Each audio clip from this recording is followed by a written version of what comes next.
Before I start, I want to say how thankful I am that I'm able to film a video that's so special to me in a local masjid in my city.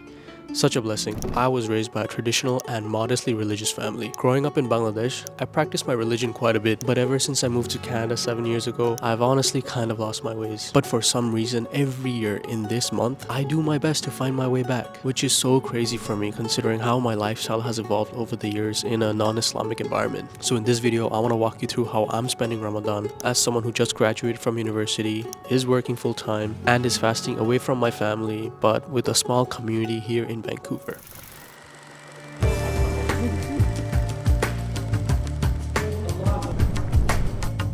Here's what your regular day looks like. I'll wake up at 5 for sahur. We call it sehri where I'm from. Usually I'll eat oats, Greek yogurt, fruits, and a scoop of protein. I'll prepare this the night before because my brain has not started working this early in the morning. I also chug a liter of water with this. After Fajr, I'll squeeze in a couple hours of sleep before work. For work, I'll wake up at 8 AM to give myself some time to do a morning routine that all the internet gurus are telling you to do. But most days, I'll snooze for an extra 30 minutes because screw morning routines. It's kind of late by now, so I'll quickly get ready and head out for work. I'm lucky as I live 20 minutes away from work, and by 9 I start my work day. I'm doing a management/tech consulting job right now, so my days can be quite busy with meetings and running workshops for my clients, but my team is so understanding as they know I'm fasting, so I can get off at a reasonable hour. Usually by 5:30 I'm out. I'm aiming to go to the gym before iftar because if I go after, I literally have no time to myself. My strength is not at peak levels as this is towards the end of the fast, but something is honestly better than nothing. If I'm eating iftar at home, I usually have it with my handsome roommate, prepped up a big bowl of beef chili, which I have with either bread or rice. Let me show you how I made this. I use carrots, peppers, and zucchini. Fry up the onions and then the beef and add in all my spices. Let that all cook. I usually eyeball all my spices and use whatever's in the spice cabinet, so there's no real recipe here. Then I'll start putting in all the veggies. I use this curry sauce as well, you can buy in any supermarket. This tastes so good. Then I just put some chicken stock and cook it all down. On the side, I'll wash some rice and cook it up in a rice cooker. This is 10 servings using 2 kilograms of ground beef. If friends come over, I usually share this with them as well, so it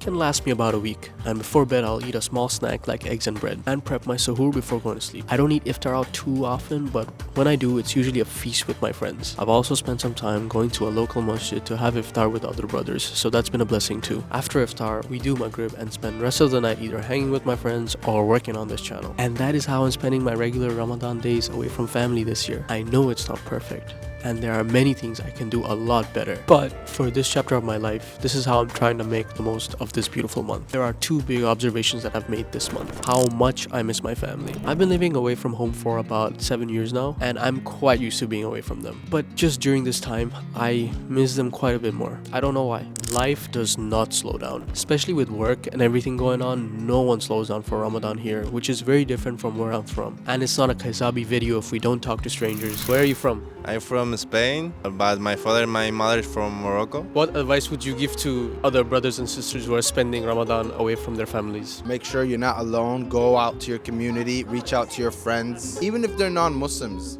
Iftar with them, educate them. It's a one-time month that all the Muslims get to come together and break bread and eat together. So I'd say take advantage of that. Make sure you talk to your families on a daily basis. Keep them updated about what you're doing, how the fasts are going. That kind of keeps someone else accountable in a way as well. So you don't feel like you're alone and, there's no point. I would say surround yourself with good brothers and sisters and find a mosque near you. Like, for example, we have this beautiful Jamia mosque here, and it is such a festive environment. It makes you want to fast more. And I wish this month does not end, it keeps going. Sometimes you feel alone, you need to go to the mosque, speak with the other people, and focus in Ramadan is very, very important. Sometimes we make a mistake, but you need to go to the pray and say sorry to Allah.